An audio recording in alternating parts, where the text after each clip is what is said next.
The last week of the regular season saw plenty of big games that went right down to the wire, and boy, were they big games. Here to talk about the final week and the upcoming exciting playoffs is my friend Tom Nielsen. Tom, what an awesome season. Oh, it was unbelievable. It came down to the final weekend, the final games on Sunday. It was thrilling to watch, fitting end to a really exciting season. Yeah, it was great. As you know, I was able to do commentary on Mhm. the five premium broadcasts here in Morrisville. It was to me, it was a dream come true, being a part of something, the best ground, best production. Nikhil Chandani, Amin Patel, Dane Pete did some comms too. Yeah. Seeing everybody there having a great time, checked off all the boxes. Yeah. No, you guys were outstanding. That was incredible production to watch. Commentary was great. That's the best that minor league cricket has to offer. All those names you listed right there. And I'm wearing this hat as a shout out to the Lightning, who just narrowly missed the playoffs. But boy, do they have a great team. Their players are fantastic. The team is built for this format very well put Yep. together. You could see there was a plan there, good captaincy and Carrie Pierre. And so I just want to give them a shout out. And they gave me a hat, so I'm going to wear it for them.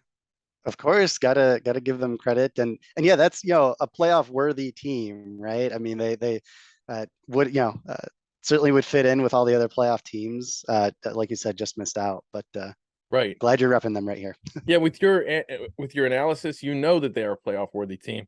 Yep. It's it's a shame that only two teams can make it from each division, but that's kind of also the beauty of the league. There are Yep. 26 teams and you only have 8 in the playoffs. It's the toughest league in American sports Yeah, I know. to make I the know every playoffs. other league is expanding, right? Everybody wants everybody in the playoffs, but no, I like it. You gotta perform. You gotta beat the best, and we've got 8 of the best teams left, right? Right, and they will face off this weekend in a best of 3 series. Probably my favorite thing about the playoffs Hmm. is the best of Hmm. three first weekend.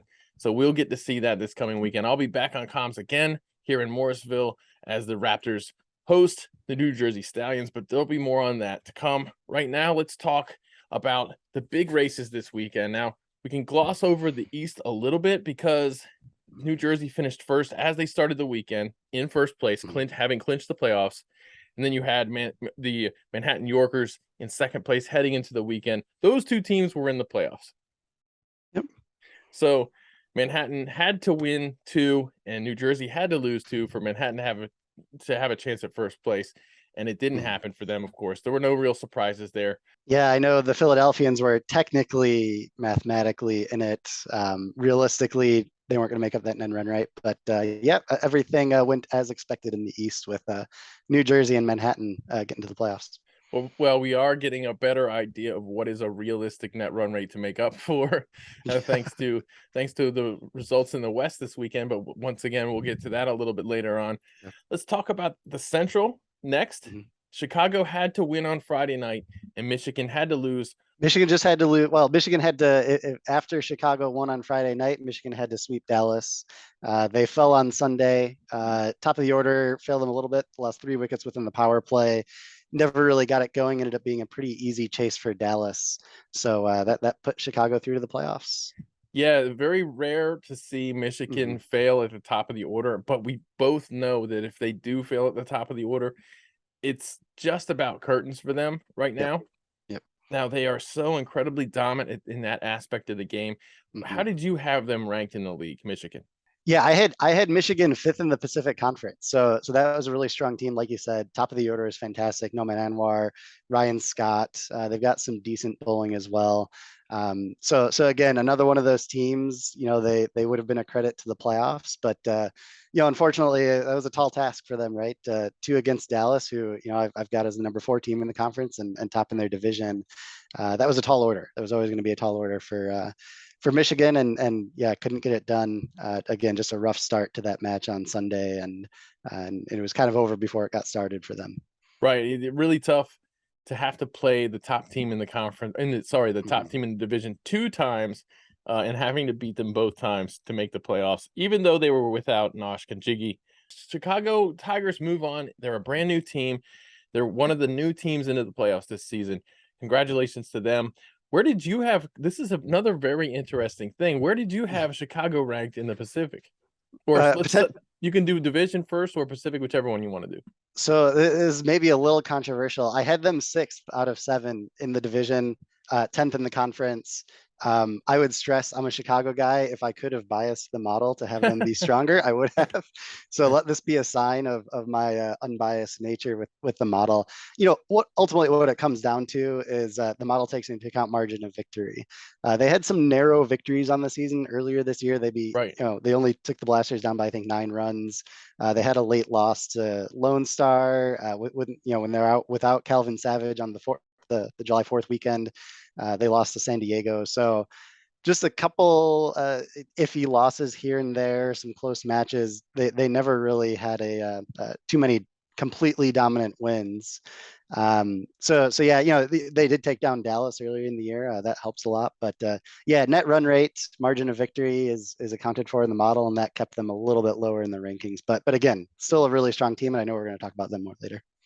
No question. I mean, they were largely carried by some of the stars on their team, but if you look at their stats, they actually a lot of people on that team really smashed the ball quite well. I mean, when they needed quick runs, they got them from several guys. Obviously, Yeah. Syed Ali led the team in runs.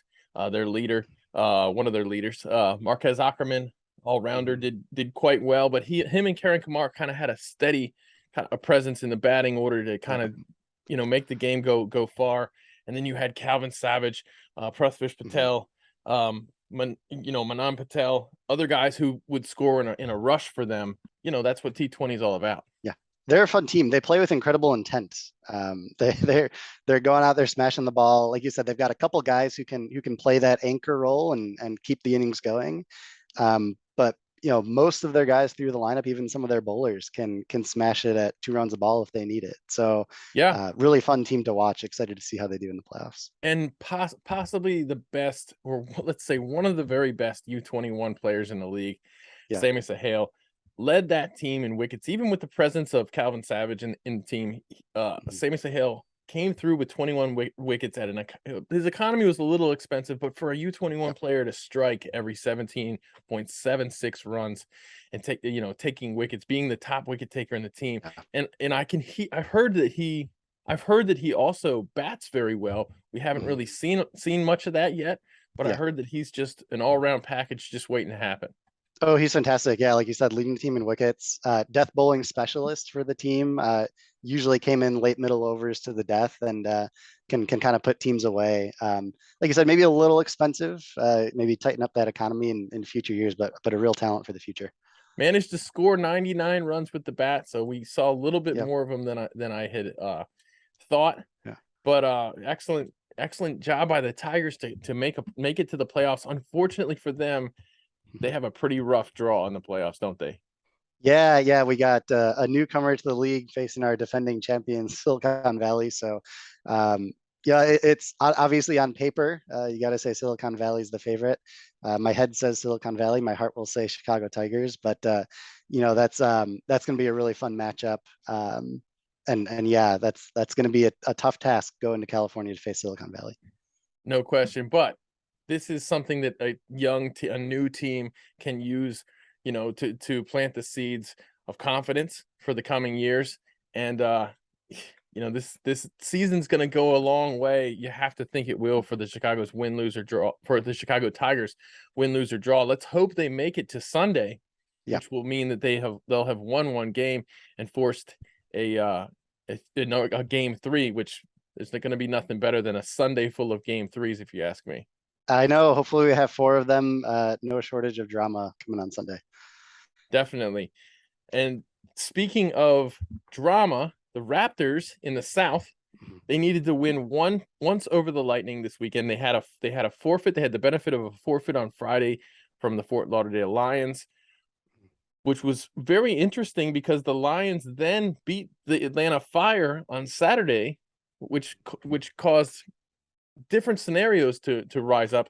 Going into the weekend, all 3 of these teams had their future in their own hands. All they had to do was win, and then they didn't have to count on anybody else losing. They just had to win in order to advance. the Raptors lost their first game on Friday night. They were supposed to play 4 games on the weekend. One would have been Friday afternoon, then the Friday night game against Atlanta Fire. They lost that game, which didn't change the equation for the Raptors.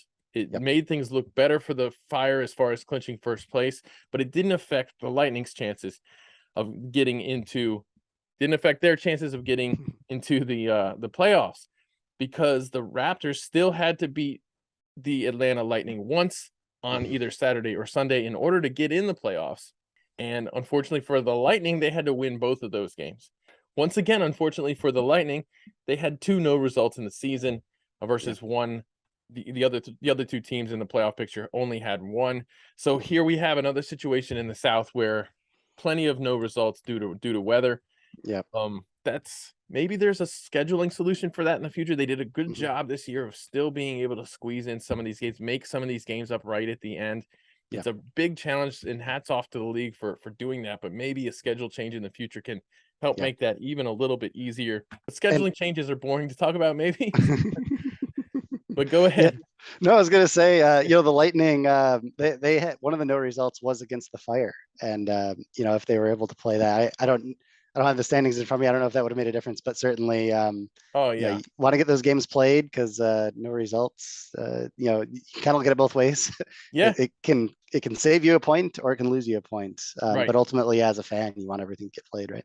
Well, let's just hope that in that case it saved them a point. Yeah. They were playing, they would have played against the first place team in that particular game. So, if you're going to have a no result, at least it's against the top guys.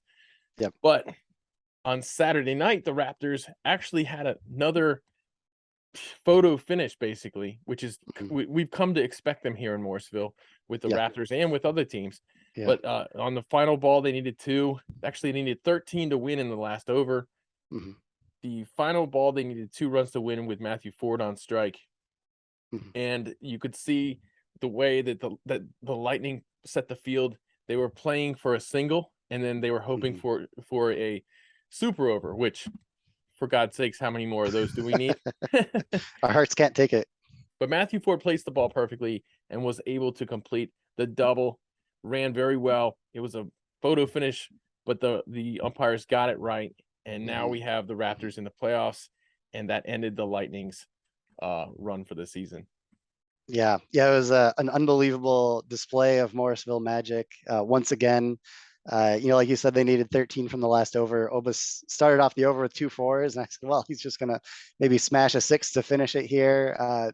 But no, they managed to drag it out to the last ball. And again, just, thrilling atmosphere, great production, really a credit to minor league cricket. That whole match and the outcome, it was so much fun to watch. Yeah, Nikhil Chandani and Aman Patel on the call for that ending. If you ask me, I don't know if you can find two better guys to make that call. 100%. So that added to the excitement, to the flair of the entire thing.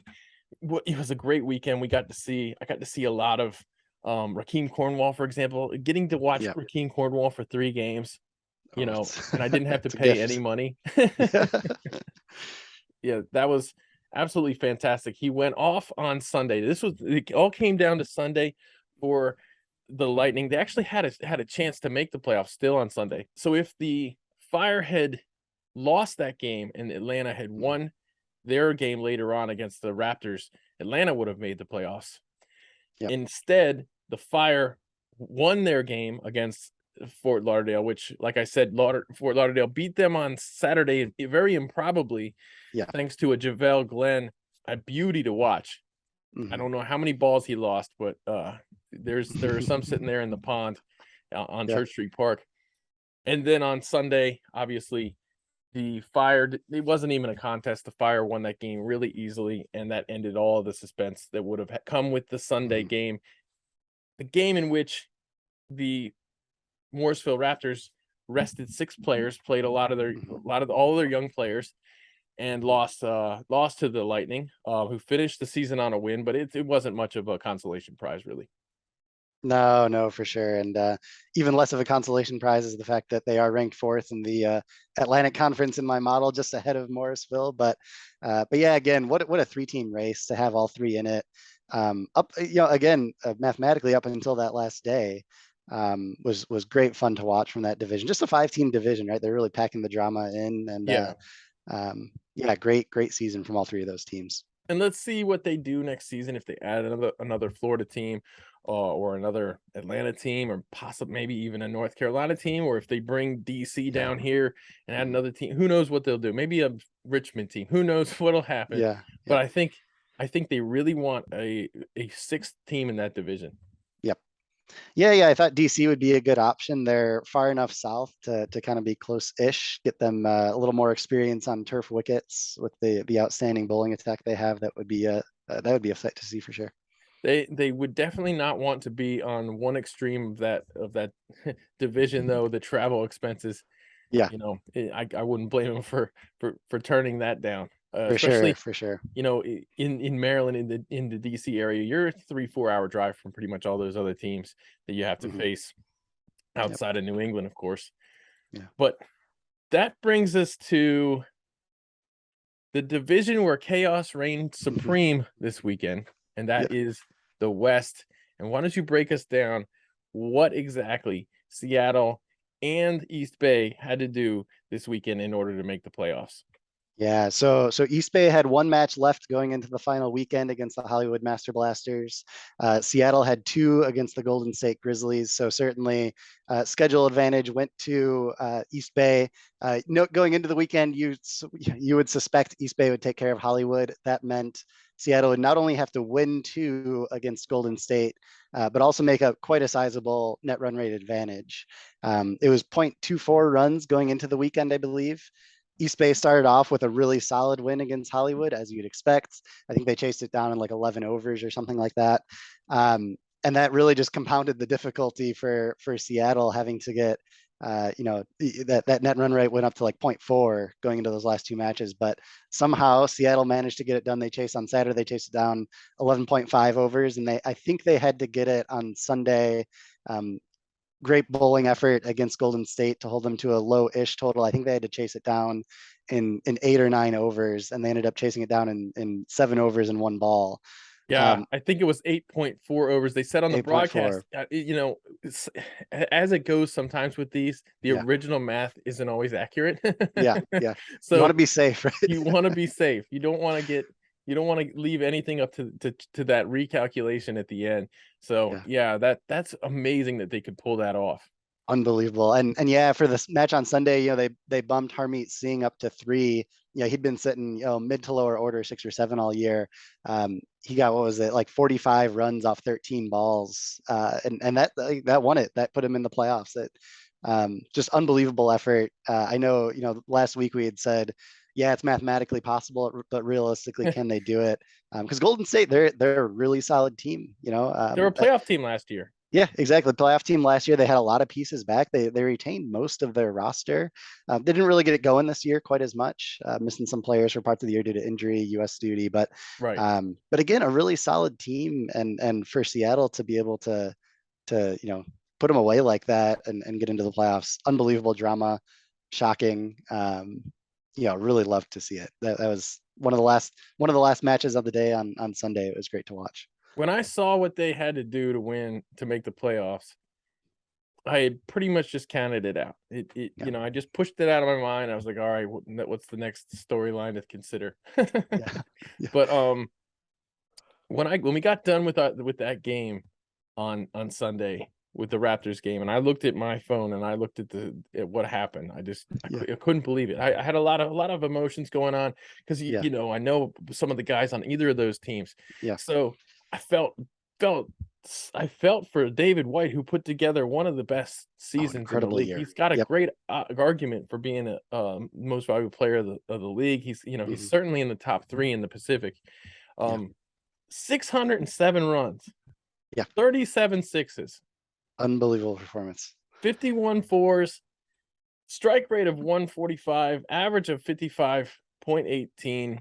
If anybody Yeah. had any preconceived notions about the style of play that David White is capable of, Yeah. go ahead and wash those away, because Yeah.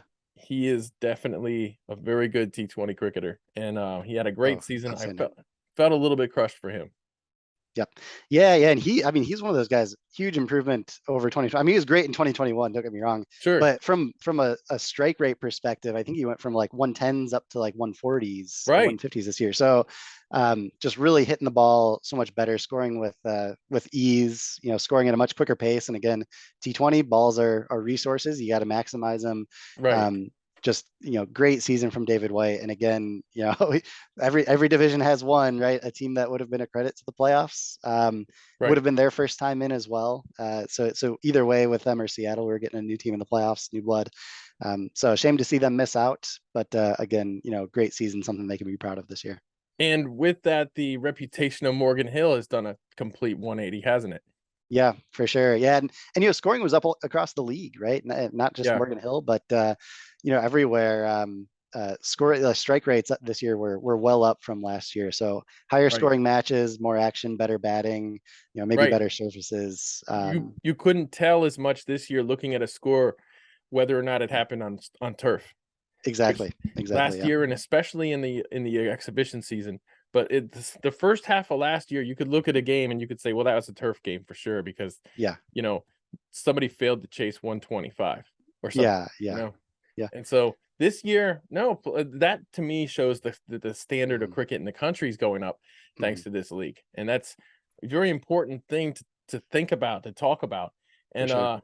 yeah, you mentioned so Seattle. We talked about David White being a key player for East Bay's batting. Seattle's got Andres House, Hmm. 490. He fell just 2 runs shy of 500. So close. Yep. Strike rate of 138.72. For a little bit of the season, it was kind of like they were do or die whether or not Andres showed up that day and had a good game. Hmm. But as you mentioned, Harmeet Singh comes in. His strike rate for the season, he scored 179 runs this season. Hmm.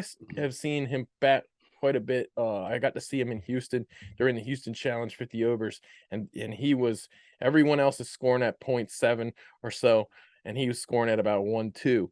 So, Yeah. I got a really good idea of the type of batter he is, and I Yeah. expected them to pinch him up the order a little bit there. Um, Obviously, they picked up Brian Patan. Man, what a great job he did striking Oh his yeah. strike rate in the league for the two games he played. Now last year he played in the league as well. This year he only played in 2 games, and they were this past weekend scoring 61 runs in the first, 31 in the second, striking at 213.95. Once again, that's a total flip between of his Unbelievable. Yeah. stats last year. Yeah, yeah, and that 31, like we're underselling 31 off of 11 balls. Like Yeah, that's insane, and that's exactly what they needed. It's not like he was just banging it around for fun. I mean, they no, needed that kind of performance from him to open the innings on Sunday. They got it, and they got in the playoffs. So, right. yeah, shoring up the batting a little bit. They have a couple other options next to, like you said, Andres Goose, but you know, uh, really interested to see what they do against Dallas. Those are two like outstanding bowling teams. Right. So they're going to need all the batting they can get. Yeah, and Patan was straight back from the Challenge League in Canada, so he was already in the middle of probably in really good form, Yeah. feeling pretty warm from that. But yeah, you mentioned Seattle's bowling team. And, East Bay's got a pretty good bowling team too. So, you Yeah. know, they had great performance from their all rounders. Didn't get quite the Mhm. performance they got last year from Sanjay Krishnamurthy. Um, Mhm. but that team, man, they're a team that just last year and this year just fell short. You got to feel for them a little Yep. bit, but you also have to feel really happy for Seattle, especially because a bunch of us kind of picked them to make the playoffs after looking Yeah. at what they Yeah. did in the offseason. Where did you have East Bay ranked? Well, actually, where did you have first of all Golden State ranked? Ladies and gentlemen, these are power rankings. These are not Tom's feelings Yep. about what where a team should rank. These are actually rankings that he has a formula for. Where did you have Golden State ranked in those? I had Golden State sixth in the conference, fourth in the division, but right up there with the playoff team. So again, still a really strong squad in Golden State at the end of the year. I had Seattle third, East Bay actually just ahead of them in second. Again, you can essentially think of the model. It doesn't directly incorporate net run rate, but it incorporates margin of victory. So influence, same thing that's influencing net run rate. So, but again, all those teams are so close. Like if you were to ask the model who's going to win East Bay versus Seattle, it's going to be a coin flip. Yeah, which is what happened during the regular season, right? They split. right. I think it was opening weekend. They split. Basically a Um, coin flip almost. Yeah, yeah, so it would come out to a coin flip. A lot of these, there's actually a fair amount of parity in a lot of these divisions. Obviously, Silicon Valley out west is a step above the rest, but East Bay, Seattle, Dallas, Michigan, Golden State, it's not much more than a coin flip separating a lot of them. So, right, um, really competitive teams out there, really competitive divisions, and yeah, just a few teams on the wrong side of the coin flip, I guess, right? right. Yeah, and while we're talking about the Pacific, this weekend is the best of 3 series. Number 1 Dallas from the Central plays against number 2 Seattle from the West. Let's talk a little bit about what the 2 teams' strengths are. They're going to be playing at Musa, which is it's neutral to both of them. However, Dallas has Yeah, played there much more. It's a turf wicket. yeah. Seattle's played a couple of played a few games on turf for sure. Mhm. But this you'd have to think as far as the conditions go that it favors Dallas a little bit. Yeah, something resembling home field advantage, right? They're at least maybe it's a drive instead of a plane ride, not moving time zones or anything. But Sure. yeah, these are two outstanding bowling sides. I think both are top 5 in the league as far as bowling is concerned. Dallas obviously led with the ball. Nash Kenjige, he'll be coming off USA duty. But just probably arguably the best bowler in the league this year on a per over basis. Going up at Seattle, if you look at best bowler in the year on an aggregate basis overall with Harmeet Singh. We talked about his bat, but he can bowl as well. So this is going to be a really fun matchup. 2 great bowling sides. They each have like one big bat, right? Dallas has Sujith Gowda. He's been outstanding this year, just like last year, coming over from the Right. Western Division. And then we talked about Andres Hoos. I mean, it'll be a really fun matchup. They've each got a big bat, great bowling sides. Right. Um, and frankly, the teams are really hard to separate. It's really hard to say who's going to take this one, but definitely going to be a close matchup. Yeah, I looking up and down Seattle's bowling attack. Fani Simhadri led the team in wickets with 33 at an economy of 6.04, striking every 9.7 balls. That is absolutely sensational. And the other guys kind of had bigger names coming into the season. Akhilesh Badagum, who was phenomenal with Atlanta Fire last season. He's taken 22 wickets at an economy of 6.85. What a good ad for them Yeah, to go and grab him. Obviously, you mentioned Harmeet Singh, Shadley Van Schalkwyk with 18 wickets at an economy of 7.32, and he's doing that on the artificial surface. yeah, So these are 4 top bowlers yeah, that Dallas is going to have to face. Dallas, we'll see who they put in the team. Just last weekend, they had Bert Cockley went absolutely bonkers and yeah, took three early wickets. yeah, He looks fantastic right now after kind of being rested quite a bit this season. But his economy is under 7, right around 6.5. mhm, Um, you got Nosh Kinjigi, as you mentioned, one of the best bowlers in the entire league. mhm. Hussein Talat, Adnan Haroon, Ali Sheikh, Yeah, Sawyer great young Selva bowler. Kumar. Yeah, Yeah. It's a good bowling attack. They have so many options. Obviously, Shahid Malhotra, Jaskar Malhotra's brother, even Corey Anderson, Sujith Gowda. Everybody's pitching into this bowling attack. So let's see what they do. I gotta favor Seattle with the bowling attack a little bit, just in yeah, terms of top line quality for their first 4. So another thing to be worried about if you're Seattle heading down to play Dallas is the fact that the weather forecast does not look terribly promising right now in Musa Stadium in Pearland, Texas. Right now, it's supposed to rain on Saturday. Here's what happens if it does rain. Here's what happens if games get canceled. If one game is canceled and you have a 1-1 tie, each team wins one game, then the team with the higher seeding advances. If 2 of the games get canceled, then whoever wins the one game advances. If all 3 games get canceled, then whoever's the higher seed advances. So you really want to win the first game of a best of 3 series in this league, mhm, because you might not, if you don't have any more games, then you're fine. You can just advance. mhm. So the first game is really big. So Seattle's going to want to go down there. If they do get a game in right away, the very first game, they're going to want to win that game. That's very Yeah, important for Seattle. mhm. Yeah, for sure. And like you said, advantage Dallas, who is the top seed and hosting. So but let's hope it doesn't come to that. Cross our fingers, knock on wood. Everything you need to do. Hopefully the cricket and weather gods can agree that the games need to get played, Right. and we don't have to worry about all that, right? Let's hope so, especially here in Morrisville. Well, especially everywhere, but I know here in Morrisville, it rained every single day last week. We had a little bit of a thunderstorm, typical southeast weather. It's moving a little bit more north all the time.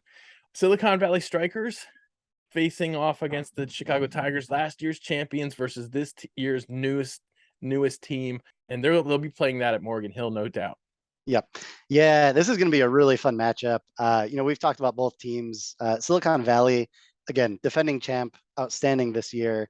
Really hard to find a weakness with this team. Maybe if you squint really hard, and maybe if you assume, Sarab's coming off of Mitchell Walker's coming off of a USA duty. Maybe if he's really jet lagged, maybe they're like a half bowler or a bowler short. But this is going to be a really fun matchup. They played earlier this year on July 4th weekend. And Chicago put up 175 on Silicon Valley with no Calvin Savage and only getting a run from Saad Ali. So this is a team that can hit them pretty hard. The problem for Chicago is going to come on in their bowling. Silicon Valley has such an incredible top three. They have Lyndall Simmons now to go with Unmuk Chand and Shehan Jayasuriya. Incredible top three. So, the power play bowlers for Chicago, it's Calvin Savage, Ronald Paletti. We've talked at length about Savage and how great he's been with the ball. Right. Both are fairly economical, but if you get to the middle overs with Chicago, they've got a lot of expensive guys that they're going to be putting out there. So right. They're going to want Chicago. Yeah, you got to take a wicket, preferably two, ideally three in the power play to really keep Silicon Valley down, because Silicon Valley won that earlier matchup by 40 runs because they put up 215. So you really got to quiet those bats early. Power play's got to come good for Chicago, and then we talked about Sohail earlier that can come in at the death and hopefully clean them up. But this will be a fun matchup again. On paper, it's you got to say Silicon Valley's favorites, but I would back Chicago to play with anybody. The depth of Silicon Valley Strikers bowling attack is really one of the things that really, top order batting, deep bowling attack. That was their formula last year. Purnay, Surrey, Saurabh Netravalkar, Kulbinder Singh, Srinivas Regavan, Dev Tadani, Roshan Primus. Great to see Roshan still in the league. Well, in the league once again this year. They have so many good options with the ball, and it's like where they have a strength, they have it in spades. So their top order batting is absolutely fantastic. Silicon Valley Strikers, obviously Unmuk Chand, the team leader, but then you're talking about Shehan Jayasuriya, who led the team in runs with 647, Unmuk Chand 519. Then you got Zahid Zakhail, who didn't play as often as the other two. He played half as many innings, but man, he had some very good innings himself. So like I said, where they have depth, they have real depth. And then Gary Graham has been absolutely incredible, fantastic this season, finishing for them, striking at 194. So man, that is a good team. Imagine your first trip to the playoffs and you got to play this Silicon Valley Strikers team, which I imagine you have to have them ranked number one. Yes, yeah, they're number one in the conference by quite a bit. And look, like even in just the last couple of weeks, they've added big names. They got Lyndall Simmons and Muhammad Irfan. Lyndall Simmons with the bat, Irfan with the ball. I mean, it's a great team getting better. So yeah, big challenge, an exciting challenge for Chicago to chew on out in California. I'm going to give Chicago some bulletin board material here, but of the four different matchups, this is the one that's probably the easiest to pick if you're just looking at team rankings and you're looking at the experience of Silicon Valley Strikers. Chicago seriously has their work cut out for them. It would be phenomenal for them if they managed to win this series, but it's not. I mean, like I said, of the four series, this one looks like the easiest to pick if you're going to be prognosticating. Yeah, you got to say on paper, Silicon Valley big favorites. Cricket's not played on paper. Hey, if Chicago makes it to finals weekend, maybe that gets me out. I'm a Chicago area guy. Maybe I'll make a trip down to Morrisville. I don't know if that'll act as motivation, but I think you should do it anyhow. That's what I think. That's right. Certainly Silicon Valley. Favorites on paper, but excited to see what Chicago can do. Because again, like we said, exciting team. Calvin Savage has the ability to be savage in the power play, really rip through the top order of Silicon Valley and up and down the order. Chicago's got bats. They can hit it. They play with great intent. So, yeah, they showed some promising signs. Even, yeah, I know 40 were unlost, but it was, much better when you dig into the numbers, and they were missing some guys. So, yeah, this could be a competitive series.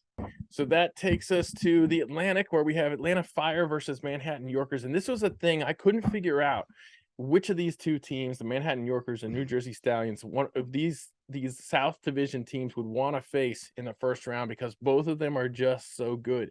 Now, that said, Atlanta is also an incredibly good team. They will be without Rakeem Cornwall, as the CPL players won't be around this weekend, but they will also get back two players they've missed the last couple of weeks and multiple times this season due to USA duties. And those are Stephen Taylor and Aaron Jones. And I said before in the preseason show, the draft show, that, yeah, they're going to suffer and struggle without those players on the team. But if they can make it to the playoffs, of those team and those players are going to be there, it's going to be a massive boost. Yeah. Yeah. Like you said, the big story is they're losing Rakeem, arguably the best batter, certainly the fastest scoring batter in the league this year, striking at like 190 or something. But yeah, they're getting Stephen Taylor back, getting Aaron Jones back. You look at a guy like Zain Syed, he had a great season in 2021, just hasn't really gotten it going in 2022. Right. They have bats. They can still hit. Losing Cornwall is not going to be the end of the world for them. Great batting team all in all, and really consistent bowling attack. Again, the loss of Rakeem does sting a little bit on the bowling side as well. He got regular time there.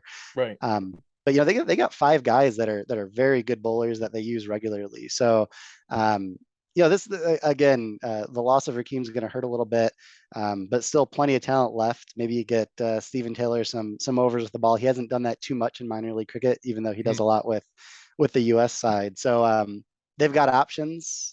Certainly not going to be the end of the world losing Cornwall. Right. And yeah, really excited to see how they set up the top of their order without him. Yeah, Cornwall led the entire Atlantic Conference in runs with 531 runs. With 52 sixes, he came into the weekend with less than 40. I think he had 38 or 39, and I got to see him hit the ball a mile. I think the games were on average about 20 minutes longer because of the amount of time spent chasing his balls across the street or in the woods. But yeah, Cornwall's out. So let's talk a little bit about what Manhattan has at bat with their bats. And they have Danish Patel, young U21, one of the best performing U21 players, probably the best with the bat this season. 378 runs from him. The leading player on Manhattan Yorkers in terms of runs. But that's not all. They have plenty of other great batters on that team. They bat deep, they score quickly, and that's the thing about them. They don't have a lot of guys in the leaderboard and runs. I've seen them look like the best team in the league at times.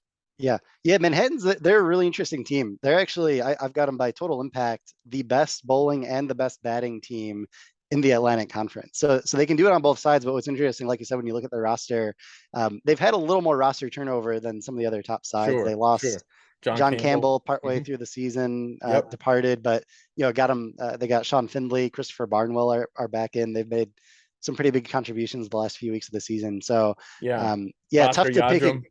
Bhaskar Yadram, we've talked about him before, like coming in. Maybe he might be, and by total impact, he is potentially their best batter on the team. And I kind of wonder if he's underutilized. He comes in at like 5 or 6 every match. So they kind of use him as a finisher, but he's liable to provide runs down the order if they need them. Great all-rounder, maybe one of the best all-rounders in the league. He can do it with the ball as well. And like I think said, so for sure. I think so. Yeah, and this is again Manhattan. They do it with both sides of the ball. Really strong team. Again, interested to see what they can do with the Fire. Well, it is a difficult argument to make that Bhaskar Yadram is underutilized when the entire team is number one in batting. However, that's just how good Bhaskar Yadram is. That's just how quick he scores. We don't want to be deprived of seeing his big sixes, that's for sure. Exactly. Yep. You mentioned Atlanta's bowling attack. Yeah. That's going to matter quite a bit. They're playing these games in Atlanta. Emilio Oponzo leads the team in wickets. Cornet Dry, second. He missed the whole weekend because of a family issue. Well, obviously his wife was expecting a baby last weekend, so that wouldn't Great have news been for very, him. it Yep. wouldn't have been very great for him to go play cricket. But Yep. congratulations to Cornet Dry Yeah. and your family. They got Everroy Dyer, who Mhm. I've seen this guy have some amazing spells. A Teendra Supermanian, what a player he's turning out to be. He was fantastic last year. He's Mhm. fantastic yet again this year. And then obviously Steven Taylor can add with the ball, and so can Aaron Jones. But the big addition is Nasser Hussain. Has been absolutely terrific in his short time with the team already. Taking his economy's under 5. He's taking a wicket at less than every 10 runs. So Yeah. what do you think Yeah. about this bowling attack? Oh, it's outstanding. Like you said, for the over the course of the whole season, definitely led by Aponzo and Cornet Dry, both restricting opponents' totals by over a run per over. But you mentioned it right at the end, Nasir Hussain, just 10 overs, but the bowling impact shows restricting opponents' totals by 3 runs per over.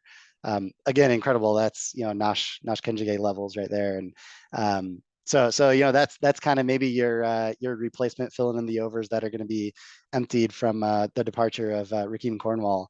But really good bowling attack, consistent usage. They've got good depth from the top 5 or 6 that they pick. So yeah, really good bowling attack from them. Yeah, and with the bat, obviously Aaron Jones, Steven Taylor coming back in, give them a Mhm. lot, give them an awful lot with the bat. But you've also got Jamar Hamilton, who I spent basically the whole weekend. I feel like Mhm. Jamar Hamilton owes me some money because I spent the whole weekend raving about this guy. He's one of my favorite players in the league to watch. First of all, I kind of am a little biased towards wicket keepers because, Yeah, they don't get a whole lot of praise for what they do. But he yeah, also absolutely hammers the ball, striking this yeah, season at 155 with 310 runs. He can score the big runs really quickly. He's great. He's a very good wicket keeper. yeah, He's entertaining to watch when he's in the game. It's I think he yeah, kind of helps the umpires because when he knows that yeah, he's got a wicket, it. yeah, When there's wood on the ball, you can tell. he yeah, he yeah, doesn't he doesn't hide his emotions. He's exciting yeah, player to watch. Yeah, that Atlanta team, just a fantastic team. I don't know though. Overcoming Manhattan is a really tough thing to do. They're hmm, playing them in Atlanta.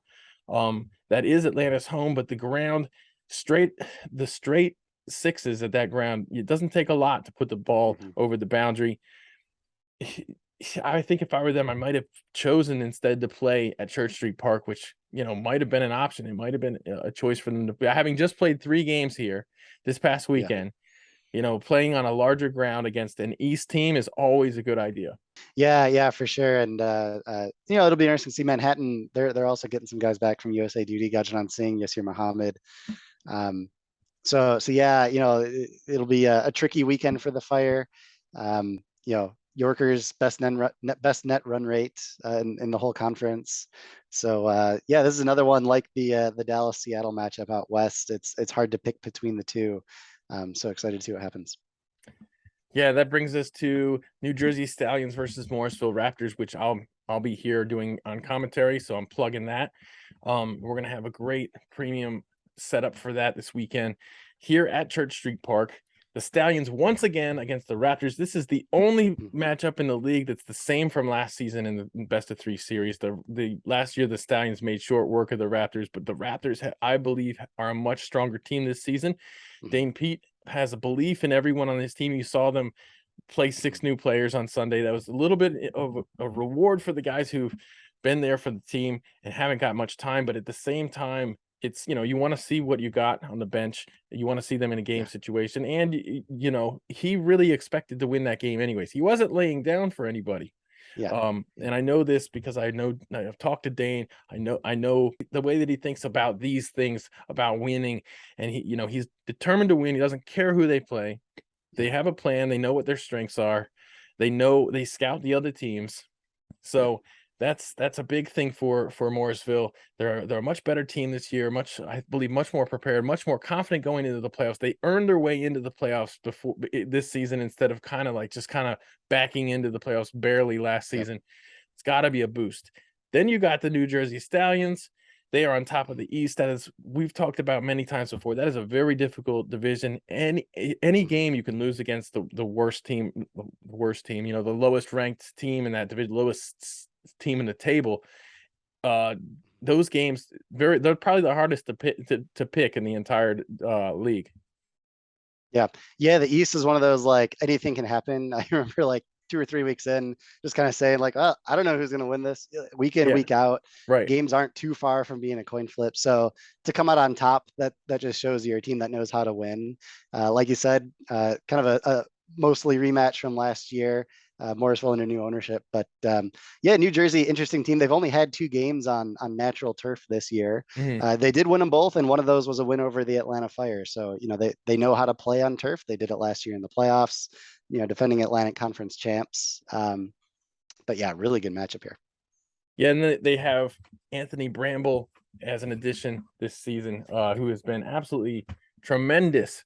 I got to see him play in Philadelphia. He was destroying the ball. Like once again, it was one of those times where the game lasted 15 minutes longer because everybody was looking for his balls in the tall grass and in the pond. Yeah, he just. I am looking forward to watching him bat on Church Street Park. Paul Palmer has been fantastic for them. Simon Kamala, not quite as good as he was last year. Let's see if he comes on strong. We know he's capable of it. Ray Remratten's been a great all-round presence for this team. And Dominic Ricky leads the team and runs. Dominic does not score at the fastest rate, but you know, in this league, especially at Church Street Park, you're gonna want someone to bat long. Yeah. Yeah. No, him and even Mukamala, like, Mukamala's maybe a little too slow. I think his strike rate is really about a run a ball. Mm-hmm. But both of them can serve, really good anchor roles. Like you said, that's needed at Church Street Park. Got to have some stability in the lineup. And like you said, Bramble's there to bang it around. And their bowling attack too. I mean, incredible bowling attack. They go 4 deep with guys that, they've got like 35 plus overs bowled, and they're restricting opponents' totals by a run or more per over, led by like Mila Varapu. He's got like negative 1.88 bowling impact per over. Jesse Singh, coming back from USA duty, hasn't quite been in the wickets this year, so to speak, but his economy's been great. So just like last year, I remember last year going into the playoffs, this was an incredibly deep bowling attack. They get wickets from everywhere. They could bowl 6 or 7 guys a match, and every one of them is going to have 1 wicket. Yeah. So a lot like last year where they've got great depth, bowling and batting. You're not going to see too many guys like near the very top of the the batting or bowling impact leaderboards, but it's hard to beat them when they've got so many guys that can step up every match. And another thing they do very well that flies under the radar is they have a good fielding team. And I think Jesse Singh is also an underrated captain. I think he does a great job captaining this team. He puts a lot of faith into the players. He's very popular with the team. That's really important when you have a guy who's played for USA, who puts belief in you and backs you, and he has a plan for every batter. So yeah, I think he's very underrated as a captain. Manoj Acharya coming over from the Manhattan Yorkers, making a huge difference with them with 16 wickets, an economy of just over 7. Last season, he started off with a bang and kind of slowed down from there. This season, he's been a lot more consistent. So, Stephen Wigg has had an injury issue bothering him all the season. We mentioned Ray already taking wickets with his leg spin bowling and his tremendous fielding. But yeah, this Sachin, you mentioned Sachin, what a great player he is. Maybe like the Pranay Suri of this team. So yeah, let's see what happens this season. The Stallions are still known for their bowling depth, if you ask me, but they've added a little bit of explosiveness with the bat. And I'm looking forward to see how the Raptors answer that with the Raptors bowling depth, which is the Raptors. You never know who they're going to bowl. They bowl so many guys. Yeah, they have so many options, and it's like almost game to game basis. They've had maybe some guys missing with injury or unavailability this year, but so deep with the ball, so many options. They can kind of it gives them an opportunity to play the matchups a little bit, perhaps, with their lineup and bowling decisions within the match. But yeah, really deep bowling attack, and yeah, definitely something that can challenge New Jersey. Their bowling attack is weird. They only have 3 guys with more than 10 wickets. Their leading wicket taker only has 13 wickets. That's young Aditya Padala, who one of the most underrated players in the league. He's taken those 13 wickets in only 33 overs. But then Karthikeya Jagadish, who's only played in 7 matches, Yeah. 12 wickets. Karthik Jagadish has taken 12 wickets in only 6 innings with the ball. He is like a secret weapon for them. Yeah. I've seen it firsthand how well he bowls, how well he takes the big wickets. Of course, Dane Pete himself doesn't bowl himself unless he really needs to. Really, he likes Yep. to distribute the ball. Karen Sarava Kumar has really stepped up this season, made a name for himself and the team. Shiva Kumar Duvarapu, USA made an appearance with USA. Colin Archibald should return. Matthew Ford had a nice little spell for them. He's heading off to the CPL. Yeah. Rohan Fadki. Those are the guys. They have 7 guys, I believe, with at least 5 wickets. Actually, sorry, they have 6 other guys with at least 5 wickets who don't have 10. So, yeah, they give the ball. And then you have Abraham Bolasetti, who's known for his bowling and doesn't get it a whole lot because you have so many other variation in the team. Yeah. Incredibly deep bowling attack. Yeah, and then obviously with the bat, they count on a couple of guys who are in the top 10 in the Atlantic Conference in runs. Yeah. Obus Pinar, Lahira Malantha, they are the stars of the Morrisville batting lineup. Both of them have batting impacts over 10 runs a match on average. So between the two of them, they're giving 20 runs to the Morrisville total. Really great. And if they get Colin Archibald back for the playoffs, that's another great addition. So yeah, but the top 2 there, Lahiro and Obus, really driving the Morrisville batting order. And Vinod Kumar Swami has really contributed quite a lot as a top order bat for them to partner with Lahiru. So obviously, Abraham Bolasetti has come in a couple of times and scored really quickly to put them over the line.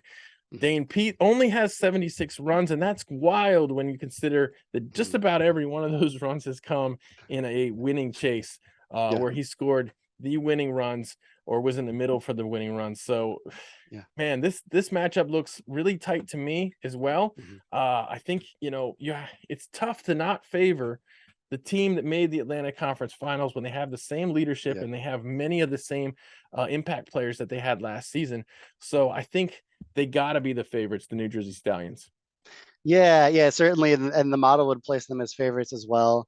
The model has, Manhattan is number 1 in the conference, but New Jersey pretty close behind at number 2, Morrisville down at number 5. So yeah, maybe on paper, New Jersey might be slight favorites, but again, that home field advantage for Morrisville is good. Again, New Jersey did survive that last year, but this year it feels like we're seeing a different brand of Morrisville magic. Yeah, it just feels like it's destined for every match to come down to the last ball, like you said, with Dane Pete in the middle involved somehow. These are sure to be really exciting matches. Really excited to see Morrisville in front of the home crowd as well. Yeah, and it's going to be a preview of the finals weekend, which we all love. So yeah, we've got all these great things happening this weekend. Some of them happening at Church Street Park right here in front of me. I can't wait to see I think we have the makings of. It's very likely to me that we're going to see 4 games go into Sunday with going down to the 3rd game of the season, and hopefully we don't get any rainouts, especially down there in the central where it's not looking too great down at Moosa at this point. But we'll hopefully that bounces back. We get to hear, all the great commentary, get to see all the great sights, we get to hear Brian Walters, laugh. Sure. I think we might even be able to hear that from here if we turn off the TV. But I love that. I love listening to Brian Walters and the joy that he brings to the game of cricket. That's what it's all about. It's all about having a great time. This is just cricket at the end of the day. I cannot wait. Looking forward to it. Like you said, I hope we get 4 winner takes all matches on Sunday. It would be an incredible display and celebration of minor league cricket. So I'm going to put you on the spot. What is your prediction for the weekend? All right. I suppose I'm going to go with my heart a little bit over my head in some of these matchups. I'm going to say Morrisville and Manhattan Yorkers out in the Atlantic. And then in the Pacific, I'm going to go with Chicago Tigers. This will be the biggest upset in minor league cricket playoff history, perhaps. Chicago Tigers breaking into the finals weekend. And I'll go with Seattle. down in the Seattle-Dallas Ooh, matchup. So you're taking a lot of underdogs there. a lot of new blood, a lot of fresh blood into finals weekend. I think it would be all of Manhattan, Chicago, and Seattle would all be new. So You picked all the number 2 seeds. all the number 2 seeds. Not intentional, not intentional. Like I And said, going with my heart a little bit, but you might have saved the episode as far as Chicago fans are concerned. After I that's said right. after I said that they definitely weren't the favorites, they might have been an easy. Yeah, so thank you for balancing the episode out a little bit. You've given Yep. those. I might actually plug the episode with that clip, and and that way, Number 10 on paper, number 1 in our hearts. Right? there you go. There you go.